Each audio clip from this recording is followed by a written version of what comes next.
Sejam muito bem-vindos a mais um Mastercast de Construção, o podcast que descomplica o mundo das obras.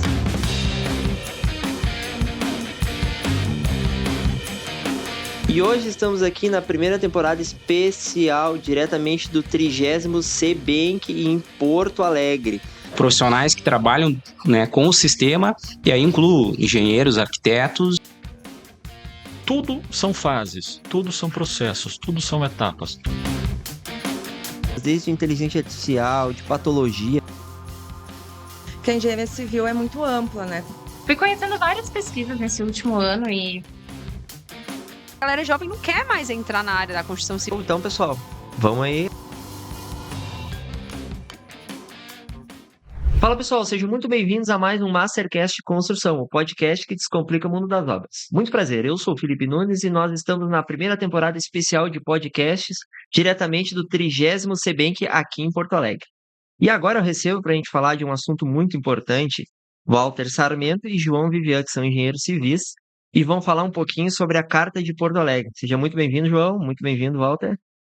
Então, falar um pouquinho da Carta de Porto Alegre, todo o evento que fizemos, todo o congresso, a gente faz uma plenária final, onde a gente redige a Carta de Porto Alegre. Então, o Sarmento é o responsável por essa carta, o Sarmento, presidente da Bank Bahia, eu aqui representando o Rio Grande do Sul, então ficamos responsáveis aí, junto com o Capraro, de fazer essa carta. O Capraro, por motivo de doença, não pôde vir, e então estamos aí com essa responsabilidade. Então, nada mais é do que deixar, registrado uma mensagem, final desse evento, uma valorização da engenharia civil.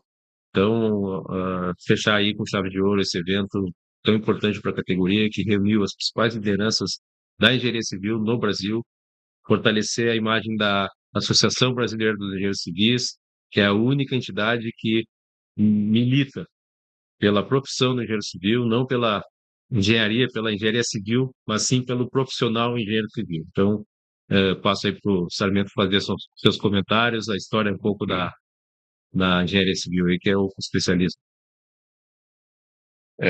Como o colega que falou, o Lívia, nós fizemos um trabalho aí para fazer uma exposição dessa carta do Congresso. O que é essa carta? Todo o Congresso a gente procura colocar em um documento o que se passou dentro do Congresso e dentro de um tema que o Congresso tem.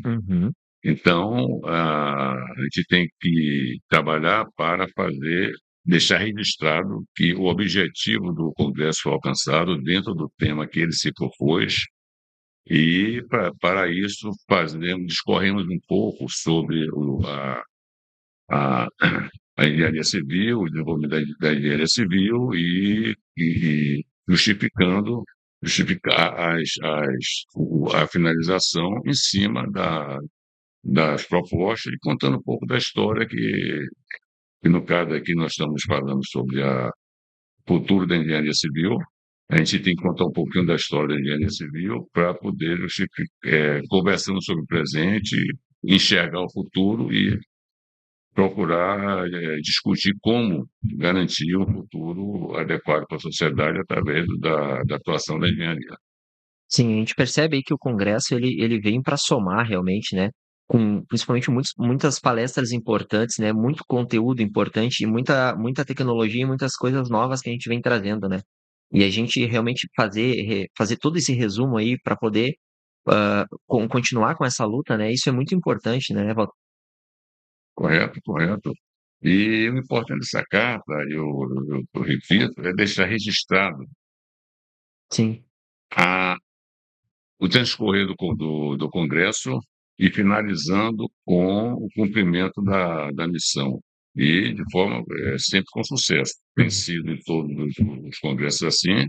Esse de Porto Alegre tem um significado muito especial, porque graças ao empenho do BIVA, nós conseguimos organizar, nós que eu falo de uma maneira geral, mas especificamente eles, em tão pouco tempo, um congresso que é complexo para você reunir várias personalidades dentro de pouco tempo e conseguimos Dentro dessa proposta, dentro do tema, é, realizar o congresso com qualidade, com conteúdo, com bons palestrantes, e é isso que faz com que se anime a fazer outros congressos. Aqui foi um desafio, em menos de 3 meses, o pessoal que teve que como se diz, virar nos 30, né, para conseguir realizar o congresso, que foi, repito, um sucesso. Realmente organizar um evento, um congresso, reunindo engenheiros do Brasil todo, é um desafio enorme, né? E ainda mais você conseguir ajeitar a agenda de toda essa galera para botar todo mundo dentro em um evento de 3 dias, né? Se fosse um dia seria mais fácil. Mas realmente o Vivian, né, como sempre, ele se dedica muito às coisas que ele faz e ele poder trazer isso para aqui para Porto Alegre foi uma maravilha, assim, poder realmente trazer para o Rio Grande do Sul esse congresso, né? E me diz um pouquinho assim, quais foram os maiores desafios assim de organizar esse evento desse tamanho em tão pouco tempo, né? A turbulência foi enorme. Primeiro, arranjar o local para fazer o evento, foi o primeiro desafio, mas eu tomei a precaução que eu, antes de falar que poderia vir, eu já tinha um auditório reservado, não foi esse. E depois o Ladaga veio ao Rio Grande do Sul, né? Ficou uma semana aqui, a gente percorreu toda a cidade atrás de auditórios, porque eu levei ele no primeiro auditório e não gostou, no segundo não gostou. Nada dava certo, nada dava no gosto do outro. Aí conseguimos chegar na Uniriter, fechamos o auditório aqui e fomos para os próximos desafios, passagem aérea, logística de todos os palestrantes, hotel, cadastrar hotel para a turma, porque a turma também quer que a gente também faça essa curadoria, né? E é importante todo esse tempo. Então, foi um desafio, estamos aí vencendo, lançamos algumas inovações aí nesse evento, como os mini cursos experimentais. Fizemos 11 mini cursos no primeiro dia, todos eles paralelos. Então, além de tudo isso, fizemos 11 mini cursos, né? Uma carga horária enorme aí de aulas, né? Com temas extremamente importantes, né? Felipe acabou entrevistando alguns palestrantes aqui, então. Muito. Isso é a força da nossa associação, né, Sarmento? E dentro disso eu quero fazer uma provocação aqui, porque temos desafios. Temos desafios. Primeiro, existe na mídia, está posto, né, Felipe? A gente já conversou sobre isso em outra ocasião, que a gente terá uma possibilidade de um apagão. Então, esse congresso, ele traz essa reflexão. Será que mesmo que a gente está vivendo um processo indo para um apagão da mão de obra da engenharia civil? Acho que essa é uma incógnita importante que a gente precisa debater.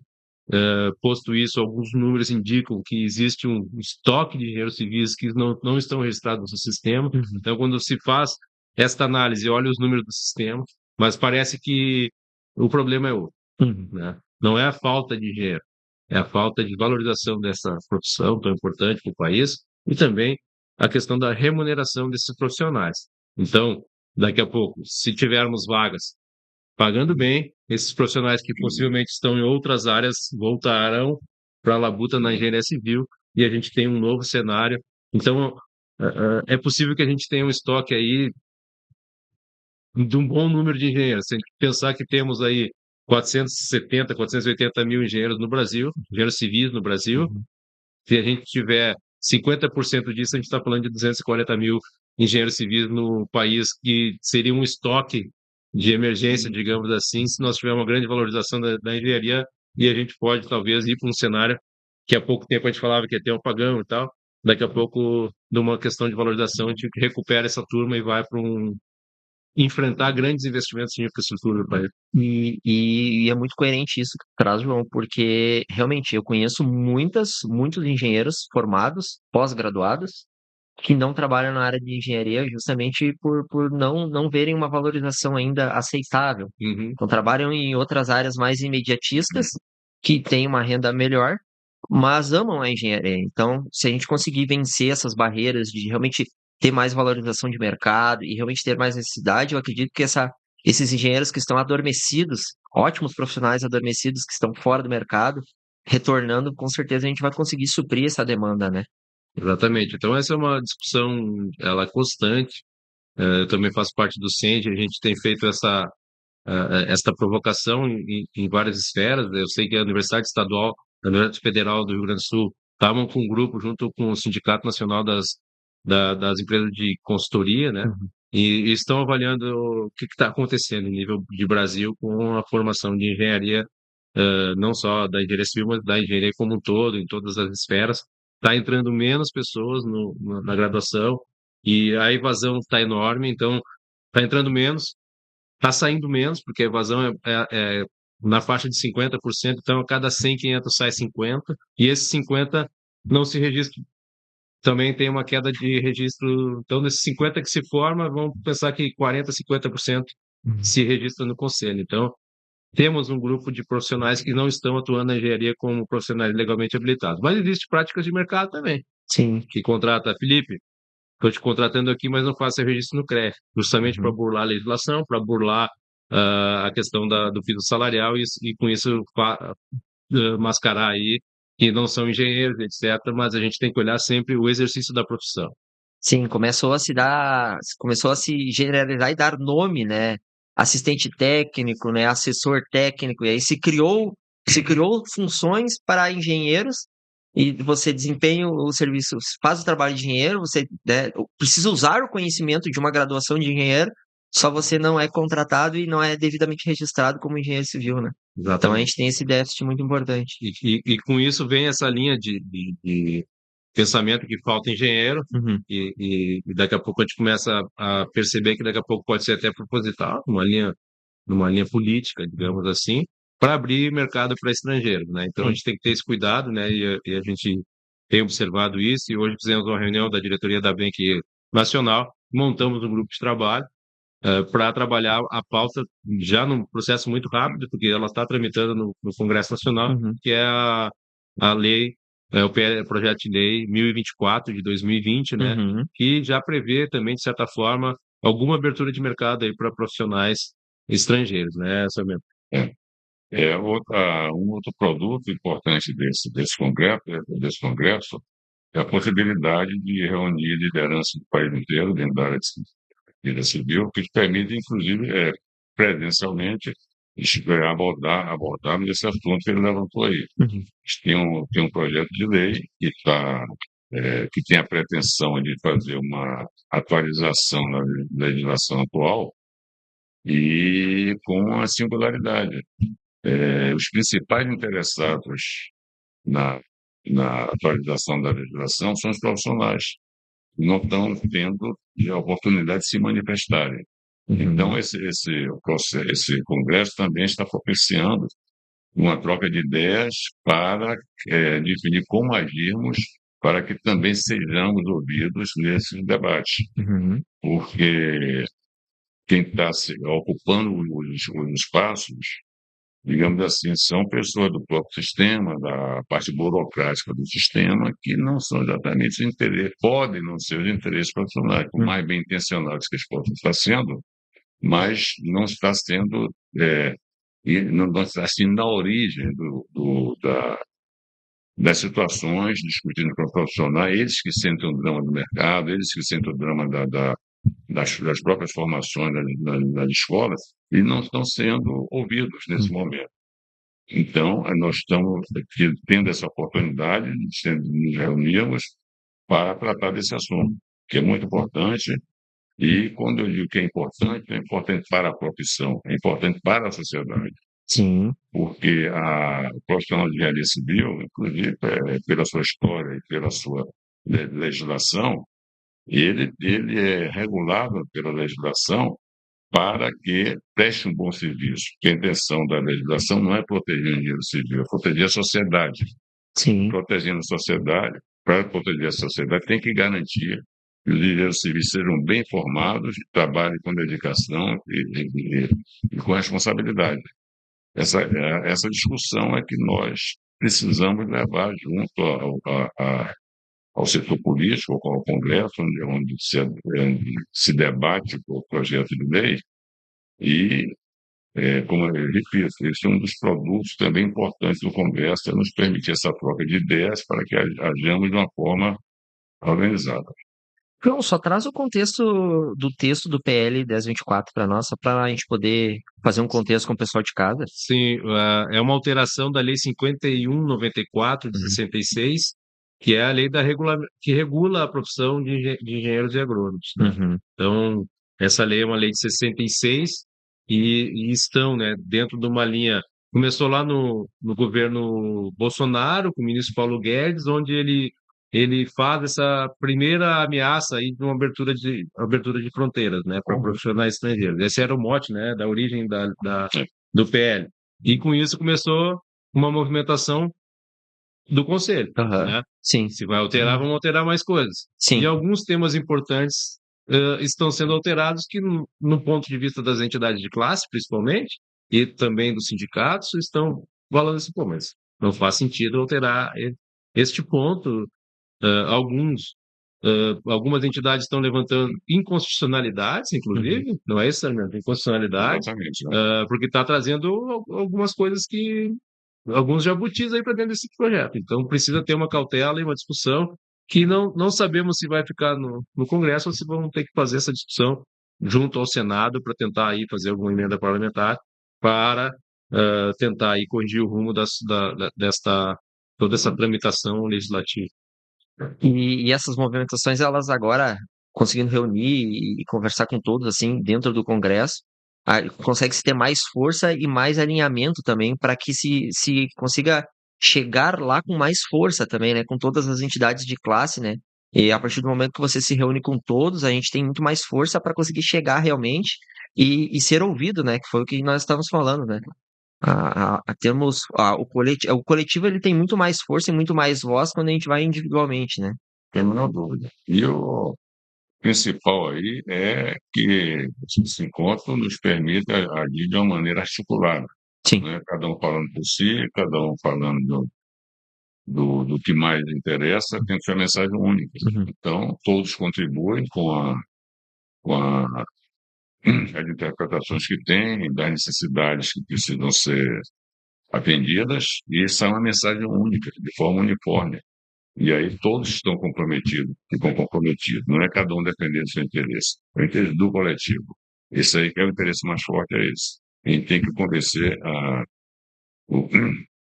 a parte política aí, quem define, de que os profissionais precisam e devem ser ouvidos por ser os principais interessados, os principais afetados e quem vai receber as consequências na relação com a sociedade.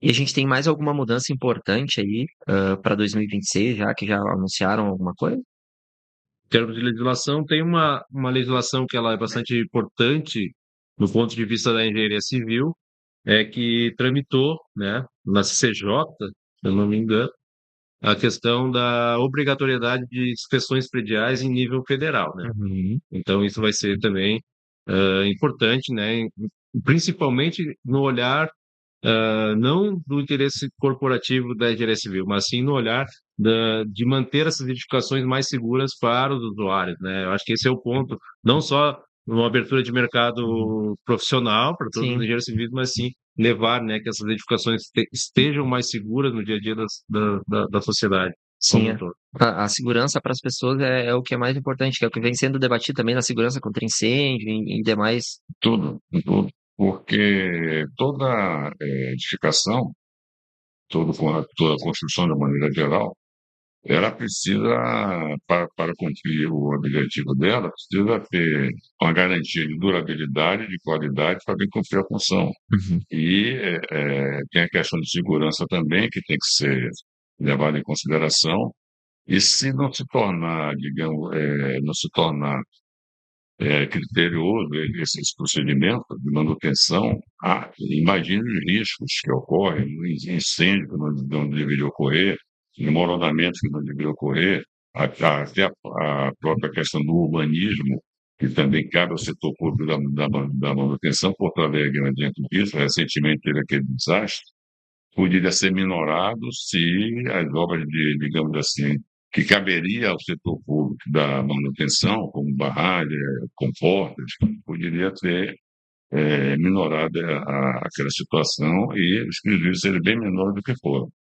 Então, essa questão da manutenção predial, ela é importante porque fixa essa necessidade e também vai dar oportunidade para a gente colocar outras situações. O poder público, o gestor público também não é responsável por essa situação, por isso que é bom se buscar também que certos setores da administração sejam preenchidos por profissionais competentes para ter um olhar mais adequado para aquela situação. Vai se fazer um orçamento, por exemplo, em um município, para a manutenção dos serviços públicos, alguém vai ter que dizer, olha, essa parte de drenagem aqui está precisando ser uma atenção melhor, precisa de um recurso maior, a parte de urbanismo precisa ser melhorada. E geralmente as intervenções públicas são feitas assim de forma emergenciais, sem mais caras, e Sim. não atendem ao objetivo de cuidar da população. E então é importante também fazer esse registro que há que se ter na administração pública profissionais capacitados para ter aquele olhar de manutenção dos interesses da sociedade. Profissionais de carreira nessa mesmo, só para Exatamente, reforçar. Então, exatamente. também colocam profissionais contratados, né, os CCs, e esses profissionais normalmente não conhecem o setor público e demoram a entender o setor público, demoram, não tem muitas vezes treinamento, e é uma característica do setor público, treinamentos, né, a formação, e muitas vezes, quando está engajado, quando está encaminhando os processos todos, acaba trocando a gestão e esse profissional que já está ali entendendo do processo, capacitado, então, não tem um histórico, perde esse histórico, aí sai aquele profissional, entra um outro governo, um outro profissional e acaba se perdendo todo esse Não processo. tem uma continuidade do trabalho, não tem um engenheiro, um profissional não passa o bastão para o outro, né? Então, quando há essas trocas, se começa do zero, né? Exatamente. Então, é um trabalho que de troca em troca de gestão, ele volta em zero, né? A gente não tem uma continuidade. Talvez esse seja um dos grandes problemas que a gente não consiga dar uma continuidade no trabalho, né?